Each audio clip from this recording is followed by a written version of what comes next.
കോഴിക്കോട് മലാപ്പറമ്പിലെ അനാശാസ്യ കേസിൽ പ്രതികളായ പോലീസുകാർക്കായി ഇപ്പോൾ ലുക്കൌട്ട് സർക്കുലർ ഇറക്കാൻ പോവുകയാണ്. 2 പോലീസുകാർ ഉൾപ്പെടെ 3 പേരുടെ ലുക്കൌട്ട് സർക്കുലർ ആയിരിക്കും പുറത്തിറക്കുക. ജില്ലാ ഹെഡ്ക്വാർട്ടേഴ്സിലെ ഡ്രൈവർമാരായ സീനിയർ CPO ഷൈജത്ത്, CPO സനിത്, അനാശാസ്യ കേന്ദ്രത്തിന്റെ നടത്തിപ്പുകാരനായ ബാലുശ്ശേരി വട്ടോളി ബസാർ സ്വദേശിയായ അമ്മനീഷ് കുമാർ എന്നിവരെ കണ്ടെത്താനാണ് അന്വേഷണം. രാഹുൽ KV വിവരങ്ങളുമായിട്ട്. രാഹുൽ, പോലീസുകാർ തന്നെ ഇതിന് പിന്നിലുണ്ട്. അവർ തന്നെ ഇവിടുത്തെ നിത്യ സന്ദർശകരായിരുന്നു. ഇതിന്റെ നടത്തിപ്പിൽ അവർക്ക് പങ്കുണ്ട്.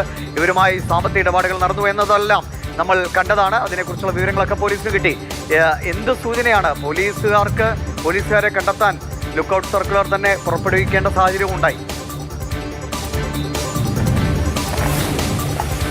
ദിവിഷ്, തീർച്ചയായും നിയമം സംരക്ഷിക്കേണ്ട പോലീസുകാർ, ഇത്തരത്തിലുള്ള പ്രവർത്തനങ്ങൾ തടയേണ്ട പോലീസുകാർ തന്നെ പ്രതികളായ കേസാണ് മലാപ്പറമ്പിലേത്. ഇവർ ഒളിവിൽ തന്നെ കഴിയുകയാണ്. അതായത് ഈ 2 പോലീസുകാരും അതുപോലെ ഈ അനാശാസ്യ നടത്തിപ്പ് കേന്ദ്രത്തിന്റെ നടത്തിപ്പുകാരനായ ബാലുശ്ശേരി സ്വദേശി അമനീഷ് കുമാർ 3 പേർക്ക് വേണ്ടി ലുക്കൌട്ട് സർക്കുലർ ഇറക്കാനുള്ള തീരുമാനത്തിലാണ് പോലീസ് എത്തിയിട്ടുള്ളത്. ഇവർ ഒളിവിൽ കഴിയുകയാണ്. 3 പേരുടെയും മൊബൈൽ ഫോൺ സ്വിച്ച് ഓഫുമാണ്. അതുകൊണ്ടാണ് ഇവരെ കണ്ടെത്തുന്നതിന്റെ ഭാഗമായി നടപടി ഊർജിതമാക്കുന്നതിനായി ലുക്കൌട്ട് സർക്കുലർ പുറപ്പെടുവിക്കുന്നത്. അതേസമയം ഇവർ ജാമ്യം തേടി കോടതിയൊന്നും സമീപിക്കുകയും ചെയ്തിട്ടില്ല. അതുകൊണ്ട് ഒളിവിൽ കഴിയുന്നു. പക്ഷേ ഈ 2 പോലീസുകാർക്കും വിദേശത്തേക്ക് കടക്കാൻ പാസ്പോർട്ട് ഇല്ല എന്നാണ് പ്രാഥമിക അന്വേഷണത്തിൽ പോലീസിന് വ്യക്തമായിട്ടുള്ളത്. പക്ഷേ സംസ്ഥാനം കടന്ന് പോകാൻ കഴിയും.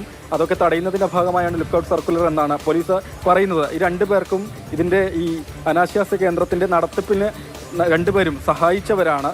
ഈ പോലീസുകാരുടെ ബാങ്ക് അക്കൗണ്ടിൽ വേണ്ടി തന്നെ ലുക്കൌട്ട് സർക്കുലർ ഇറക്കേണ്ട ഗതികേടിലേക്ക് കാര്യങ്ങൾ എത്തിയിരിക്കുകയാണ്. രാഹുൽ KV ആണ് വിവരങ്ങൾ നൽകിയത്.